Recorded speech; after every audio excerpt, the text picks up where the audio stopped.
దీపావళి ముందు రోజు ధనత్రయోదశి లేక ధన్తేరస్ అని పిలుస్తారు. కానీ ఈ రోజు ఎందుకు చాలా ముఖ్యం? ధన అంటే సంపద, తేరస్ అంటే త్రయోదశి అంటే ధనం యొక్క త్రయోదశి రోజు. ఈ రోజు బంగారం కొనడం, దీపాలు వెలిగించడం, ధనవంతరి దేవుణ్ణి ఆరాధన చేయడం సాంప్రదాయం. కానీ ఇది ఎలా మొదలయ్యింది? ఈ కథ భవిష్య పురాణంలో విస్తారంగా చెప్పారు. ఒక సమయంలో హిమ అనే రాజు ఉండేవాడు. ఆయనకి 16 సంవత్సరాల వయసు ఉన్న కుమారుడు ఉన్నాడు. జ్యోతిష్యులు చెప్పినట్టు ఆయన వివాహమైన 16వ రోజు రాత్రి సర్ప విషం వల్ల మరణిస్తాడు అని. ఇది విన్నాక రాజు దుఃఖంలో పడిపోయారు. కానీ రాజకుమారి జ్ఞానంతో ఆమె ఒక యుక్తి కనిపెట్టింది.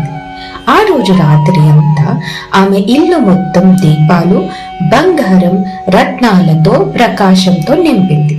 తన భర్తకు నిద్రపోకుండా పాటలు పాడుతూ, కథలు చెబుతూ, మాట్లాడుతూ మేల్కొనించింది. అప్పుడే యమధర్మరాజు సర్ప రూపంలో అక్కడికి వచ్చారు. కానీ ఇంట్లో ఉన్న దీప వెలుగు, బంగారం యొక్క మెరుపుతో ఆ ప్రదేశం అంతా ప్రకాశిస్తుంది.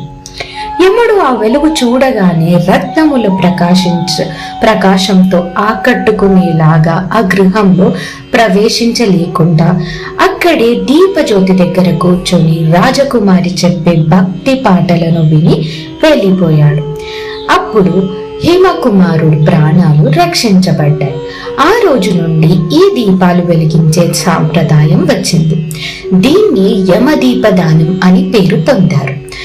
ఈ రోజు దీపం వెలిగించే యమదేవుని స్మరించడం ఆరోగ్యం, ఆయు, సంపదను పొందడం కోసం అని చెబుతారు. అలాగే స్కాంద పురాణం ప్రకారం ఈ రోజు ధనవంతరి భగవానుడు సముద్రం నుండి అమృత కలశం కలిగిన చేతితో ఆవిర్భవించారు. అందుకే ధన్తేరస్ ని ఆరోగ్య దేవుడు, ధనవంతరి జయంతిగా కూడా జరుపుకుంటారు. అందుకే చెప్తారు, ధన్తేరస్ అంటే కేవలం డబ్బు కాదు, ఆరోగ్యం, ఆయు, ఆత్మ సంపద యొక్క ఉత్సవం అని.